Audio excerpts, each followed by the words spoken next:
예, 우리는 이제 나이가 들어 이제 죽음을 앞에 두면 사람들이 유언이라는 말을 합니다. 유언. 그래서 자기 인생을 살아가며 자기 자손들에게, 후배들에게 꼭 하고 싶은 한마디의 말을 하죠. 여러분이 만약에 유언을 한다면 어떤 말을 하실 수 있을까요? 여기 젊은 친구들도 많은데, 아이, 그럼 무슨 그런 생각을 해요. 한 번도 생각 안 해봤어요. 할지 모르지만, 한번 생각해 보십시오. 지금 여러분이 죽는다 할 때, 내 가족들에게 할 수 있는 말이 있다면 뭘까요? 그런데 오늘 제가 이 존 웨슬레, 우리가 아침에 그가 그들은 아침에 기도를 소개했습니다만, 이 존 웨슬레가 죽는 순간에 이런 말을 했다고 합니다. 이 감리교의 창시자고 기독교 역사에 큰 획을 그은 사람이죠. 뭐라고 했냐면 이렇게 말을 했어요. 같이 한번 볼까요? 존 웨슬레의 유언인데요. 가장 좋은 것은 하나님께서 우리와 함께 계시다는 것입니다. 이 말을 했다는 거예요. 물론 이 말 한마디만 한 건 아니겠죠. 여러분이 가장 좋은 건 뭔가요? 여러분이 가장 좋은 건 뭔가요? 여러분 자손들에게 야, 다 헛돼. 이것만 있으면 돼. 하는 그 한마디가 뭔가요? 오늘 존 웨슬레는 하나님 우리와 함께 계시다는 게 가장 좋은 거다. 이거 잊지 마라. 이제 이런 얘기를 한 거죠. 또 스코틀랜드 장로교회 어떤 초석을 놨던 존 낙스라는 분도 이렇게 마지막에 말을 했습니다. 또 한번 읽어볼까요? 주님, 당신의 손에 제 영을 맡깁니다. 당신의 은혜가 제게 충분합니다. 충분합니다. 주님 나에게 어찌 이러셨어요? 나 죽는 날까지 비참합니다. 뭐 이런 게 아니에요. 그죠? 충분합니다. 여러분 이거는 충분하지 않으면 못하는 말이에요. 그 마지막 순간에 거짓말을 하겠어요? 글쎄요. 이 자손들을 위해서 마지막이라도 내가 거짓말을 해야지. 이러고 할까요? 예. 하나님 앞에 오늘 우리가 하나님과 경험하는 것만큼 말하게 돼 있습니다. 그래서 오늘 우리의 삶이 정말 그런 하나님을 경험하는 풍성함 속에 있어서 그 말들이 그 생각이 우리의 말로 자연스럽게 나와 그것이 우리의 유언이 되고 우리 자손들을 위한 마지막 권고의 말씀이 되면 얼마나 좋을까요? 오늘 솔로몬은 이 잠언이라는 글을 남기며 자기 자손에게 직접 가르치는 이야기를 쓰고 있습니다. 이 잠언이 언제 쓰였을까? 이 우린 잘 알 수 없어요. 그러나 그의 잠언을 읽어보면 내 아들아 하는 구절이 곳곳에 나와요. 무슨 얘기일까요? 자기가 살아온 인생을 되돌아보며 아들에게 꼭 하고 싶은 어떻게 보면 유언과 같은 이야기라는 거죠. 오늘 3장 1절부터 10절까지의 내용도 바로 그 맥락 속의 한 단락의 이야기입니다. 오늘 그 말씀을 살펴보며 주님이 주시는 교훈을 함께 나누려고 하는데요. 우리 3장 1절, 2절 말씀 한번 읽어보며 시작해 볼까요? 하나님을 같이 소리 모아서 읽어봅니다. 시작. 내 아들아 나의 법을 잊어버리지 말고 내 마음으로 나의 명령을 지키라. 그리하면 그것이 내가 장수하여 많은 해를 누리게 하며 평강을 더하게 하리라. 내 아들아, 내 아들아. 어떻게 들리십니까? 오늘 솔로몬은 자신이 사랑하는 아들을 지적해서 얘기하는 이야기예요. 근데 오늘 이 말씀이 성경에 기록돼서 내 아들아라고 읽힌다면 이건 누구의 음성일까요? 하나님의 음성이죠. 아, 목사님 딸이라고는 하지 않아서 좀 서운하네요. 여러분 그렇게 생각하지 마시고 내 딸아, 내 아들아 하고 하나님 지금 말씀하시는 거예요. 그 하나님의 말씀의 내용이 뭡니까? 그 다음에 이어지죠. 나의 법을 잊어버리지 말고 마음으로 나의 명령을 지키라. 이 솔로몬이 자기가 세운 법이 있나요? 자기가 특별히 만든 명령이 있나요? 이게 좀 애매하죠. 그러니까 여기서 지금 솔로몬은 하나님의 명령, 하나님의 법을 말하는 거예요. 근데 그 하나님의 법이 자기의 법처럼 여기고 살았고 하나님의 명령을 자기의 명령처럼 여기고 살았어요. 자기에게 주신 명령처럼. 그러니 오늘 얘기하는 거예요. 나의 법, 나의 명령이라고. 그러니까 이 말은 다시 말해서 하나님의 이 화자라고 한다면 우리에게 말씀하시는 거죠. 내 명령, 내 법을 지키라고 말하는 거예요. 여기서 법이라는 말은 이 말은 특별히 또 토라라는 말을 쓰고 있어요. 그러니까 모세오경의 말씀인 거죠. 하나님의 말씀을 지키라. 잊어버리지 마라 하고 얘기하는 거예요. 잊어버리지 마라. 여러분 성경의 가장 핵심 하나님의 말씀을 잊어버리지 않는 거예요. 하나님의 사랑과 하나님의 존재를 잊어버리지 않는 거예요. 그래서 성경이 우리에게 주어진 거예요. 여러분 이게 핵심이에요. 그러니까 오늘 여기서 지금 이 솔로몬이 하는 말, 이 딱 한마디 말이 어떻게 보면 핵심이에요. 잊어버리지 마라. 나의 법을 잊어버리지 마라. 그리고 뭐예요? 나의 명령을 마음으로 지키라 이렇게 하고 있어요. 마음으로. 형식적이 아니에요. 그냥 어느 카테고리를 정해놓고 여기까지가 아니에요. 내가 온 전심으로 그 하나님의 명령을 지키라는 거예요. 여기서 지키란 말은 히브리어도 우리나라 말도 똑같아요. 간직하고 순종하는 거예요. 똑같은 의미를 갖고 있어요. 그러니까 하나님의 명령, 하나님의 법을 잘 간직해서 마음으로 간직하고 마음으로 지키라는 거예요. 거칠애가 아니라 내 마음이 움직여서 지키라는 거예요. 여러분 이러지 않으면 이게 참 신앙이 될 수 없죠. 그런데 오늘 주님이 감사하게 뭐라고까지 얘기합니까? 복을 또 우리에게 첨가해서 말씀하시는 거예요. 명령하셔도 우리는 감지덕지죠. 감격해서 이 명령을 받아야 돼요. 그런데 복을 추가해서 설명해 주고 있어요. 뭡니까? 그것이 내가 장수하여 많은 해를 누리게 하리라. 여기서 많은 해를 누린다는 얘기는 뭐예요? 많은 날수를 산다는 거죠. 그러니까 골골 80이 아니에요. 여기서 얘기는. 그죠? 건강하게 살게 될 것이다. 그러니 어떻게 하라고요? 내 법을 잊지 말고 마음으로 나의 명령을 지키라. 이렇게 말씀하신다는 거죠. 여러분들 오늘 이 말씀이 그냥 솔로몬이 툭 던진 이야기가 아니에요. 솔로몬도 하나님의 법을 기억하고 있고 그 법을 붙잡고 살아가고 있어요. 신명기에 이 말씀이 나옵니다. 신명기 8장 1절 볼까요? 같이 한번 읽어봅시다. 시작. 내가 오늘 명하는 모든 명령을 너희는 지켜 행하라. 그리하면 너희가 살고 번성하고 여호와께서 너희의 조상들에게 맹세하신 땅에 들어가서 그것을 차지하려. 살고 번성하는 거예요. 어떻게 하면? 그 명령을 지켜 행하면. 그러니까 오늘 그걸 붙잡고 오늘 솔로몬도 살고 있어요. 그리고 자기가 이걸 자신의 법처럼 하나님이 주신 자기의 명령처럼 여겨서 이제 자기 아들에게 주는 거예요. 권고하는 거예요. 근데 거기서 끝나지 않죠. 평강을 더하게 하리라. 샬롬이에요. 완벽한 만족의 상태예요. 오늘 하나님이 이런 약속을 하신다는 거죠. 근데 오늘 여러분 오늘 우리 여기서 조금 우리가 집중해야 될 말씀이 있어요. 마음으로 지키라는 거예요. 여러분 마음이 없는 신앙은 참 신앙이 아니죠. 이건 위선과 외식으로 빠집니다. 메말은 종교가 돼버려요. 왜 그럴까요? 마음이 없는데 신뢰가 된다고 할 수 있을까요? 마음이 없는데 진짜 경배와 예배를 한다고 할 수 있을까요? 안 돼요. 그건 다 거짓이에요. 그러니까 마음이 없다는 이야기는 뭐냐면 내 마음이 다른 곳에 있다는 얘기예요. 지금 예배 드리러 왔지만 내가 예배에 집중하지 않고 마음을 다해 주님께 나가지 않는 건 내 마음이 딴 곳에 있는 거예요.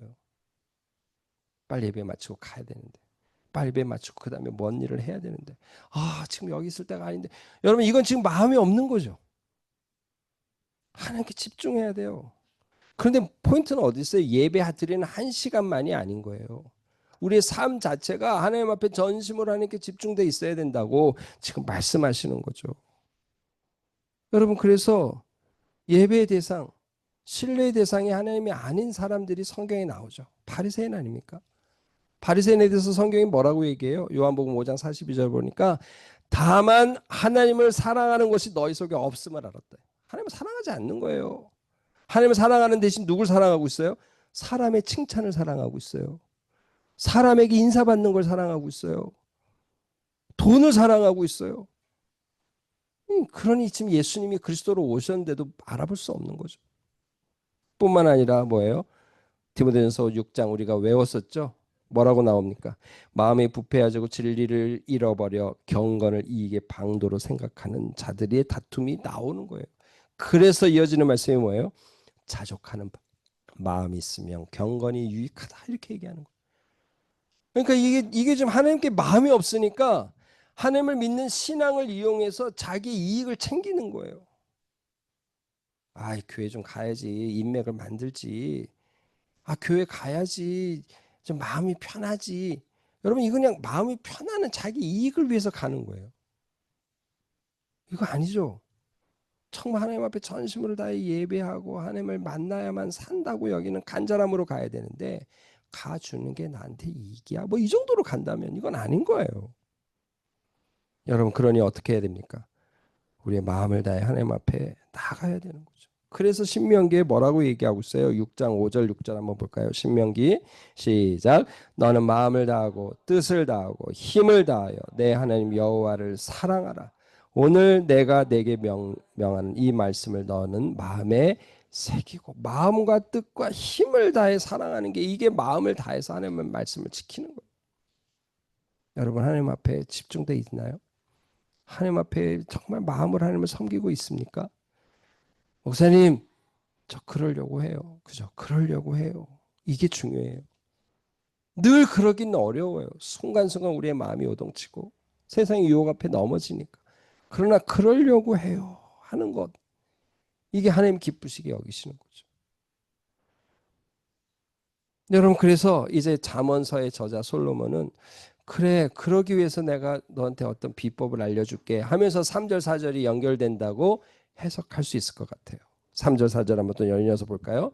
한번 읽어봅시다. 시작. 인자와 진리가 내게서 떠나지 말게 하고 그것을 내 목에 매며 내 마음판에 새기라. 그리하면 내가 하나님과 사람 앞에서 은총과 귀중히 여김을 받으리라. 여기서 인자와 진리란 말이 나오죠. 근데 성경에는 인자와 진리라는 말이 구약에 여러 번 이렇게 묶어서 나옵니다. 무슨 의미일까요? 하나님의 존재 방식이에요. 하나님의 어떤 행하신 일의 결과들이에요. 그러니까 하나님은 헤세드 인자, 에메트 진리, 진실함, 이게 같이 가시는 거예요.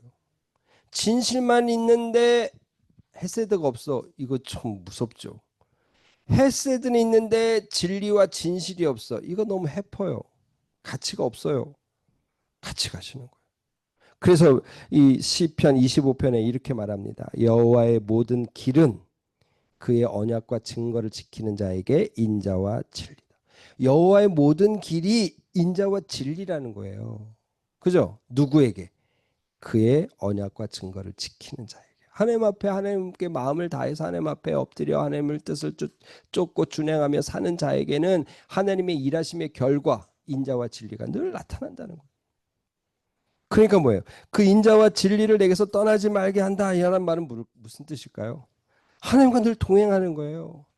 하나님이 나와 함께하고 있다는 걸 늘 확인하고 사는 거예요. 여러분, 일하다 보면 하나님이 나와 함께하고 있다는 걸 놓치죠. 늘 그렇게 살아갈 수 없어요. 일에 집중하다 보니까. 그런데 일을 집중하다가 잠깐 하나님이 나와 지금 함께하고 계시는 거지 하고 순간순간 확인하는 거예요. 그게 무슨 말이에요? 인자와 진리를 내게 떠나지 말게 하라, 이 말이죠.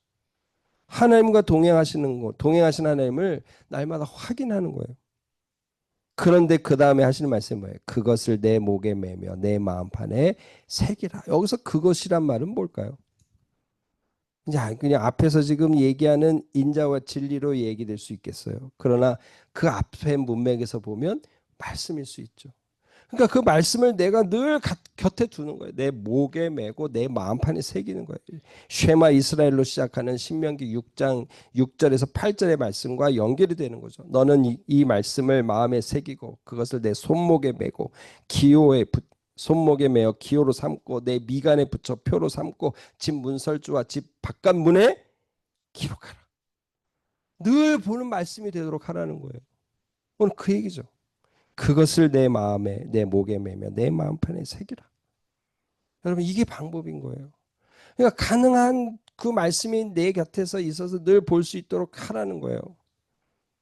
이 문명의 이 핸드폰이 정말 우리가 사용하면, 이렇게 사용하면 정말 좋을 거예요. 그죠? 그런데 유튜브를 늘 마음에 새기고 있죠. 유튜브를 늘 그저 우리 눈에 가까이 두고 있어요. 이러니 이제 우리가 참 괴로운 거죠. 포인트는 어디 있어요? 하나님의 말씀을 가까이 하라는 거예요. 그런데 감사한 건 또 뭡니까? 그렇게 말씀해 놓고 주님이 또 복을 연결해서 설명해 주고 있다는 거예요. 그리하면 내가 하나님과 사람 앞에 은총과 귀중히 여김을 받으리라. 여러분, 그 인자와 진리를 내가 늘 간직하고 그저 그 말씀을 내 미간에 붙이고 늘 그렇게 살아간다면 어찌 하나님이 싫어하시겠어요? 복 주시죠. 그런 사람이라면요, 사람도 인정하게 됩니다. 아, 저 사람은 진짜 진실해. 내가 만난 기독교인들 중에 최고야. 이렇게 나오는 거예요. 근데 그렇게 못하기 때문에 우리가 이런 인정을 못 받는 거죠. 여러분, 기독교인으로 사는 거 쉽지 않습니다. 그건 누구나 다 알아요. 그러나 이렇게 말씀을 내 가까이 두고 말씀과 함께 또 인자와 진리를 내게서 떠나지 않게 하는 그 하나님의 동행을 날마다 사모하며 살아갈 때 우리 그 일을 살아갈 수 있어요. 우리 청년으로 그냥 대학생 시절을 사는 때하고 직장에서 사는 거는 정말 다르다는 거 우리 직장 생활하면서 느낄 거예요. 그 직장 생활에서 삶의 승리의 비결이 어디 있어요? 여기 있어요. 인자와 진리의 하나님을 내가 붙들고 늘 동행하며 살아가는 거예요. 여러분, 그런 삶이 되기를 주의 이름으로 축복합니다. 그래서 시편을 열면서 시편 1편에 아주 정답을 쓰고 있는 거예요. 우리 외우고 있죠? 한번 읽어볼까요? 시작. 오직 여호와의 율법을 즐거워하여 그의 율법을 주야로 묵상하는도다. 그는 시냇가에 심은 나무가 철을 따라 열매를 맺으며 그 잎사귀가 마르지 아니한 같으니 그가 하는 모든 일이 다 형통하리로다. 이 형통이란 말에 또 현혹되면 안 돼요. 다 잘 돼갖고 성공 뭐 부자 이게 아니라고 말씀드렸죠. 어려운 일이 있어도 내 마음이 흔들리지 않는 거예요. 주님이 동행하니까 인자와 진리로 나를 붙들고 계시니까 이런 믿음의 삶이 되기를 소망합니다. 그래서 여러분 기억하셔야 돼요. 주님이 왜 계속 이렇게 인자와 진리를 내게서 떠나지 말게 해라. 주의 말씀을 네 마음판에 새겨라. 계속 이런 얘기를 왜 하시나요? 아, 목사님, 싫어요. 어떻게 맨날 그렇게 인생을 살아요?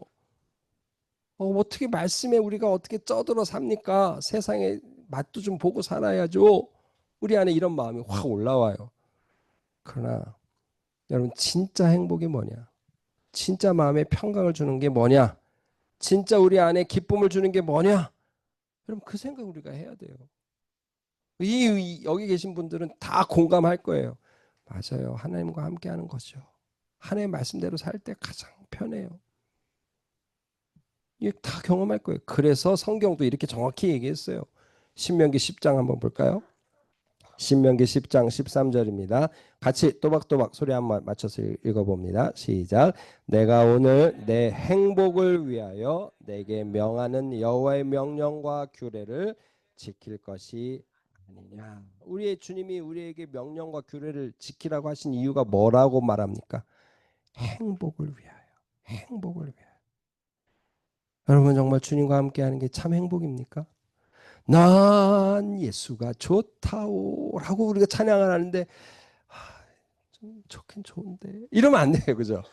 좋긴 좋은데 또 더 좋은 것도 있어요. 이게 아니라 정말 예수로 충분합니다.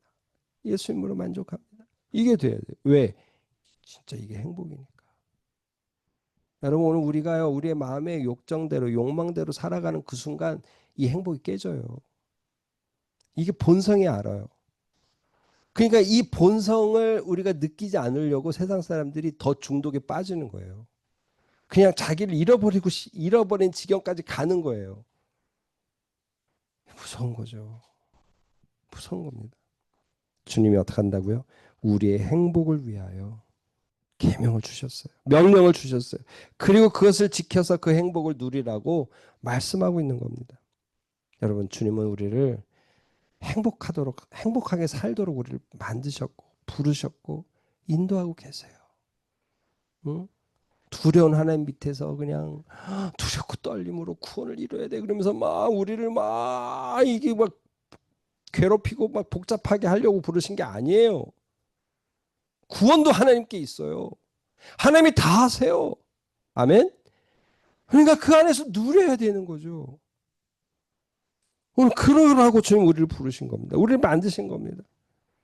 그래서 예전에 이런 책이 있었어요. 진정한 휴머니즘은 뭐냐? 진정한 휴머니즘은 기독교인 거예요. 진짜 기독교. 여러분, 그걸 믿어야 돼요. 진짜 인본주의는요, 기독교예요.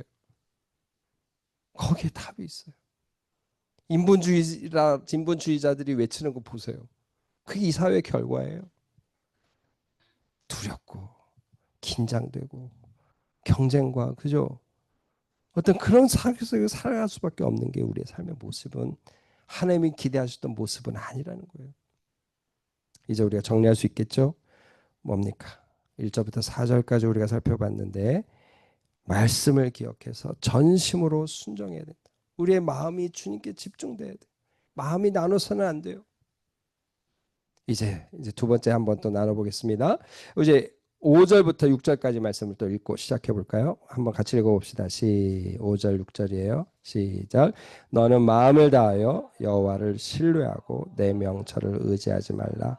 너는 범사의 그를 인정하라. 그리하면 내 길을 지도하시리라. 여기 또 마음을 다하여라는 말이에요. 여러분 이 마음을 다하여 마음을 놓고 마음을 내려놓고 하나님을 따르는 건 가짜입니다. 정말 가짜예요. 아까 말씀드렸죠. 그러려고 해요. 요 그러려고 해요가 없으면 이건 가짜 신앙이에요. 좀 그러려고 했는데요. 잘 안 돼요. 이 정도에 따라 다르겠죠. 그러나 진짜 하나님 앞에 우리가 하나님을 만났다면 우리의 마음을 주님께 드릴 수밖에 없어요. 순간순간 넘어지긴 하지만 우리의 방향이 바뀌기 때문에 마음을 다하여 여호와를 신뢰하라는 말을 명령할 수 있는 거예요. 왜? 하나님을 만나서 하나님을 인지하게 되면요. 그냥 경외감과 그 앞에 엎드리는 우리의 마음이 딱 올라오게 돼 있어요. 이게 다른 점입니다. 하나님을 만나면 하나님을 신뢰할 수밖에 없고 자기를 부정할 수밖에 없어요. 그냥 정보로 기독교를 만나는 사람은요, 거기까지 가기가 어려워요. 논리적으로 그렇게 한다고 그 마음이 움직여지지 않거든요. 근데 하나님의 어떤 성령의 깨우치심으로 하나님을 만나면 그냥 하나님 앞에 나는 포기되고 내려놔지고 하나님 앞에 나가게 돼 있어요. 하나님을 경외하게 돼 있어요. 그 앞에 두려움으로 떨게 돼 있어요. 하나님을 인정하게 돼 있는 거예요.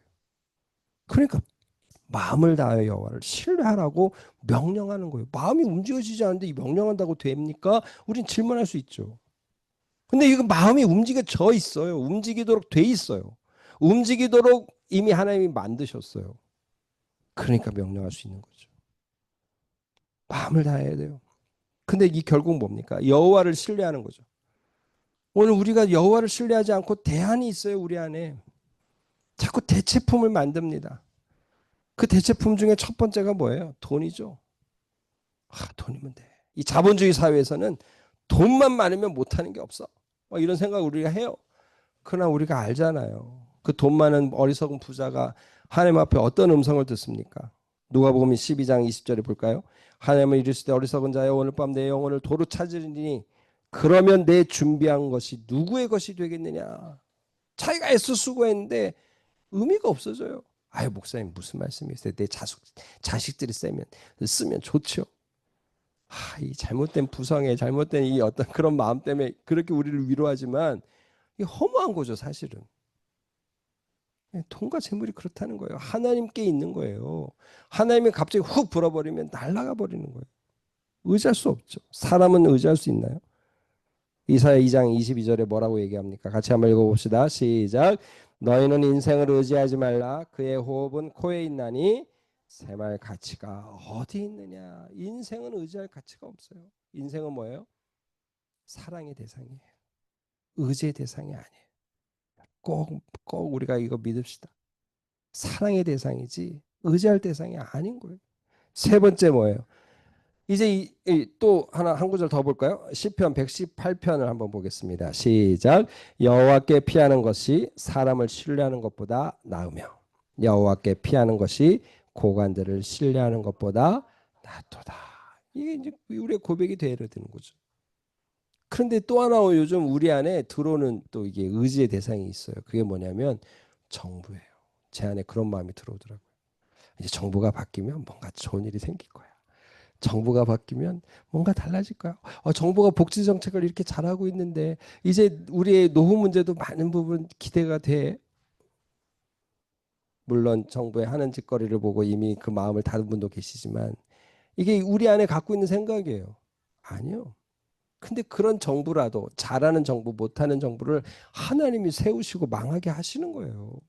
하나님께 달려 있다는 거예요. 우린 다니엘서에 통해서 이걸 확인했잖아요. 느부갓네살, 벨사살, 다리오 다 하나님의 손에 있었잖아요. 여러분 오늘 우리가 의지할 분은 하나님밖에 없는 겁니다. 그래서 이사야 40장 17절에 뭐라고 얘기합니까? 같이 한번 읽어볼까요? 시작. 그의 앞에는 모든 열방이 아무것도 아니라 그는 그들을 없는 것 같이 빈 것 같이 여기시느니라. 그러니까 정말 우리가 의지할 분은 하나님이에요. 대체할 어떤 것도 없다. 오늘 그걸 믿어야 됩니다. 그러니까 어떻게 해요? 너는 범사의 그를 인정하라가 되는 거예요. 범사의 그를 인정하라. 하나님이 오늘 우리의 삶을 전능하신 하나님으로 우리와 함께 하신다는 거예요. 여러분 전능이란 말에 함축되어 있는 전제되어 있는 것이 있다 그랬죠? 어떤 것이 있어요? 전지,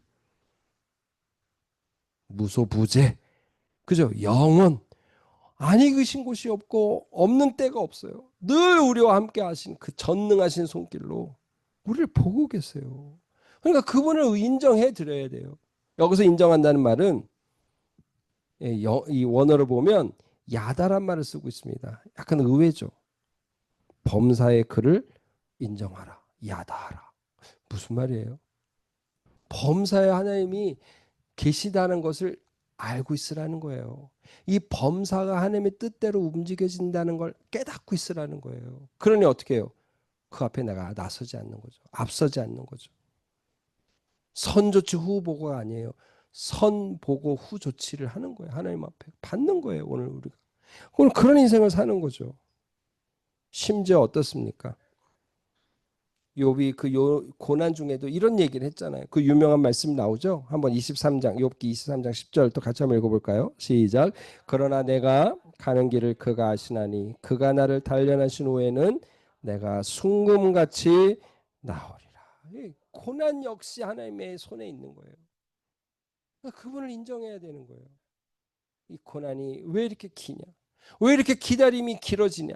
언제 하나님이 그 일을 하시냐? 답답하죠. 그러나 인정하는 거예요. 하나님이 하신다. 하나님이 행하실 것이다. 하나님이 선하게 하신다. 인정하는 거죠. 주님이 우리를 버리지 않고 순금으로 바꾸시는 기간이다. 믿는 거예요. 여러분 오늘 이것이 결국 뭐예요? 범사의 그를 인정하는 거예요. 여러분 생각해 보십시오. 전능하신 하나님을 믿는다면 인정할 수 있는 거 아니에요? 협력해 선을 이루신 하나님이시잖아요. 우리 생각하는 것이나 강구하는 것에 능히 넘치도록 하시는 분이잖아요. 하나님 우리의 인생을 누구보다도 사랑하시는 분이시잖아요. 우리 인생을 통으로 알고 계시는 분이잖아요. 인정해야죠. 인정해야죠. 이 인정이 안 될 때 내가 확 올라오는 거예요. 내가 판단하고 내가 결정하고 내가 행동해 버리는 거예요. 그리고는 이렇게 돌아가는 거예요. 그런데 감사하는 건 뭐예요? 이 돌아가는 길을 내가 선택했지만 하나님은 이 돌아가는 길을 통해 또 합력해서 선을 이루시는 거예요. 직선으로 가기를 하나님 원하셨다고 해봅시다. 그러나 내가 이거 싫다고 일로 가요. 직선에서 못 얻는 것을 이곳으로 얻게 하시는 거예요. 우리를 또 더 풍성케 하시고 우리를 더 자유롭게 하실 수 있다는 거예요. 그러니 어때요? 하나님을 인정하는 거죠. 할렐루야. 아멘. 이런 믿음이 오늘 있어야 된다는 거죠. 여러분 그러니 이제 이런 고백이 나오지 않겠어요? 잠언서 3장 7절 8절입니다. 또 같이 읽어볼게요. 시작. 스스로 지혜롭게 여기지 말지어다. 여호와를 경외하며 악을 떠날지어다. 이것이 내 몸의 양약이 되어 내 골수를 윤택하게 하리라. 하나님을 인정하는 사람이 어찌 스스로 지혜롭게 여기겠어요? 그러니까 하나님을 인정하니까 스스로 지혜롭게 여길 수 없어요. 그러니 또 이런 명령이 나오는 거죠. 스스로 지혜롭게 여기지 말아라. 너의 생각, 너의 계획, 너의 계산보다 하나님의 생각, 하나님의 계획, 하나님의 계산이 더 확실하다. 너의 스케일보다 하나님의 스케일이 더 크고 엄청나다. 여러분 이걸 인정하는 거죠. 왜요? 우리는 우리 자신의 평가도 잘 못합니다. 잠언서 이런 얘기 나오는 거 기억하시죠? 잠언 16장 2절 볼까요? 사람의 행위가 자기 보기에는 모두 뭐라고요? 깨끗하여도. 우리 외웠던 말씀이죠. 여호와는 심령을 감찰한다. 우린 자기 평가도 잘 안 돼요. 딱 자기 편견이 있어서 딱 그걸 또 붙잡고 있고 고집을 부려요. 이게 교만인 거죠. 이게 얼마나 무서운 일입니까? 근데 그것만이 아니에요. 자기 앞에 상황도 몰라요. 잠언 14장에 뭐라고 얘기합니까? 잠언 14장 이거는 같이 읽어볼까요? 시작. 어떤 길은 사람이 보기에 바르나 필경은 사망의 길이니라. 자기가 막 따져봤다는 거예요. 이게 발라. 이게 내가 최선의 선택이야. 이거 하면 난 돼. 근데 뭐라고요? 자기 보기에 괜찮을 뿐인 거예요. 여러분 오늘 우리는 우리 자신에 대한 평가도 제대로 하지 못하고 우리에게 닥친 상황도 우리는 바르게 평가할 수 없어요. 그러니 어떻게 해요? 스스로 지혜롭게 여길 수 없는 거죠. 근데 우리는 그걸 머릿속에는 알지만 이게 잘 안 되는 거예요. 그래서 주님이 오늘 솔로몬이 뭐라고 명령합니까? 여호와를 경외하라. 여호와를 경외하라. 악을 떠나라. 이렇게 명령하는 거예요. 오늘 우리가 할 수 있는 일은 뭐예요? 여호와를 경외하고 그 앞에 나가는 거예요. 주님이 나의 왕이십니다. 주님이 내 인생의 주인이십니다. 주님이 최선이십니다. 주님이 유일한 선이십니다. 하고 주님께 나가는 거예요. 여러분 그때 주님이 이제 일하시는 거죠. 여러분 그래서 제가 도표를 하나 만들어 봤어요. 도표 하나 먼저 한번 볼까요? 그다음 예. 이게 잠언을 가만히 보니까 좀 글씨가 작아서 안 보일지 모르겠는데요. 잠언을 가만히 보니까 잠언 안에 경외라는 말이 나오고 여호와를 인정한다는 말이 나오고 또 여호와의 계명을 지킨다는 이 세 가지 개념이 나와요. 근데 이게 연관이 서로 돼 있어요. 어떻게 연관이 돼 있어요? 여호와를 경외하는 건 뭐예요? 하나님의 주권과 거룩함을 인식하고 두려워하는 거예요. 이것은 두려운 게 그냥 공포스러운 두려움이 아니라 하나님을 공경하며 그 앞에 자신을 낮추는 거예요. 겸허해지는 그 개념이죠. 그러니까 이 경외는 신앙의 시작이에요. 근데 이 경외가 그냥 갑자기 하나님이 나를 만져갖고 경외하게 만드는 건 아니죠. 하나님을 만나는 거예요. 하나님을 내가 인지적으로 경험하고 깨달을 때 동시에 경외가 같이 들어오는 거예요. 그 과정이에요. 그러니까 하나님을 아는 게 먼저냐 경외가 먼저냐 이거는 좀 이렇게 다투기 어려워요. 문제는 뭐냐면 하나님을 알면 경외가 따라와요. 그러니까 아는 게 먼저겠죠. 근데 그 아는 게 지식적인 수준이 아니라 경외가 따라온다는 거예요. 그런데 그 경외하는 그 사람은 어떻게 한다는 거예요, 이제? 하나님을 알기 때문에 늘 인정하는 거예요, 하나님을. 그래서 어떻게 돼요? 하나님을 신뢰하고 인격적으로 늘 받아들이고 교제를 하는 거예요. 그래서 신앙이 내면화되는 거예요. 이게 인정이에요. 근데 이 신앙이 내면화하는 하나님을 인정해. 이르지 않겠죠. 여기서 끝나지 않겠죠. 그 경외하는 하나님이 내가 알고 있는 그 좋으신 하나님이 주신 명령을 내가 거부하겠어요? 가볍게 여기겠어요? 순종하는 거죠. 계명 지킴으로 연결되는 거예요. 그러니까 이게 지금 하나의 세트로 질서로 연결되는 거예요. 경외하는 자가 하나님을 인정하게 되고 인정하는 자는 하나님의 계명을 지킬 수밖에 없어요.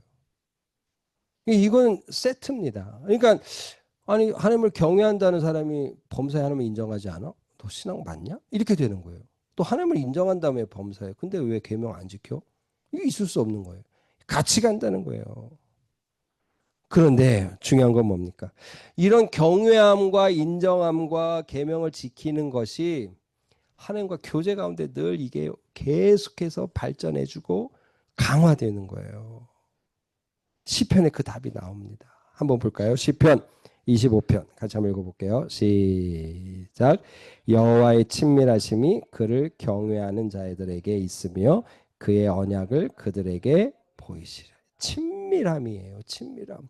여호와 하나님과 교제하는 삶, 그 삶이 결국 뭐예요? 그를 경외하는 자에게 여호와의 친밀하심이 있는 거예요. 그러니까 하나님 앞에 하나님을 경외한다는 자가 누리는 게 그냥 떨고 끝나는 게 아니라 그 하나님을 경외하는 자로 하나님 앞에 서다 보니 하나님이 그와 더 만나 줄 수밖에 없고 응답하실 수밖에 없고 대답하지 않을 수 없어요. 친밀해지는 거예요. 그러니까 경외함과 친밀함이 계속 이 선순환이 되는 거죠. 근데 여기서 친밀함만 강조해서는 안 돼요. 그죠? 또 경외만 강조를 해서도 안 돼요. 이게 균형이 잡혀 있어요. 난 주의 친구. 뭐 이러면서 너무 하나님을 야 내가 네 친구인 줄 아냐 그러잖아요 부모들이 자식들에게. 그런 거랑 똑같은 거죠. 그것만 있어서는 안 돼요. 경외감이 있어요. 그렇다고 경외감만 있어서도 안 돼요. 친밀함이 있어요. 그런데 순서는 어디에 있다? 경외함이 있다. 하나님을 만나서 경외하는 그 자가 하나님께 나가 인정하고 계명을 지키다 보니 친밀해지고 더 친밀해지고 더 친밀해지고 경외감이 더 생기는 거예요. 여러분 오늘 우리의 믿음이 거기까지 가야 되는 거예요. 그래서 여러분 이어지는 이야기가 뭐겠어요? 9절 10절에 이제 예배가 되는 거예요. 그렇습니까? 9절 10절 같이 한번 읽어볼게요. 시작. 내 재물과 내 소산물의 처음 익은 열매로 여호와를 공경하라. 그리하면 내 창고가 가득히 차고 내 포도즙 틀에 새 포도즙이 넘치리라. 앞에 이야기는요. 앞에 복들은 벌써 네 번의 복을 지금 선포하셨지만 좀 그렇다고 치는데 이 10절의 복은 좀 땡기죠. 뭔가 이렇게 부하게 되는 것 같잖아요. 근데 포인트는 어디 있어요? 내 재물과 내 소산물의 처음 익은 열매로 여호와를 공경하라. 여기서 재물은 뭐예요? 자기의 소득이에요. 자기의 재산이에요. 이걸로 하나님께 드리라는 거예요. 예배하라는 거예요. 또 소산물의 처음 익은 열매는 무슨 뜻일까요? 예물로서 극진하게 좀 살펴서 드리라는 거예요. 여러분 가인과 아벨이 제사를 드렸는데 아벨의 제사가 인정받았습니다. 그 이유를 어떻게 설명하고 있어요? 창세기 4장 4절에 아벨은 자기도 양의 첫 새끼와 그 기름을 드렸다고 얘기해요. 근데 가인은 첫 수확이란 말이 없어요. 그러니까 따로 하나님께 드려야 돼라고 해서 따로 구별되는 게 없었어요. 그런데 아벨은 그게 있는 거예요. 이게 포인트죠. 이게 포인트 중에 하나예요. 그러니까 뭡니까? 내 소산물의 처음 익은 열매로 하나님을 공경하라. 오늘 우리가 드릴 수 있는 최선의 것으로 주께 드리는 거예요. 여러분 우리가 그렇게 하나님을 섬기고 있습니까? 근데 제가 우리 함께하는 교회를 제가 이렇게 벌써 섬기면서 우리 성도들의 어떤 믿음 생활, 성도들의 어떤 이 헌금을 드리는 모습들을 보고 제가 감동을 많이 받아요.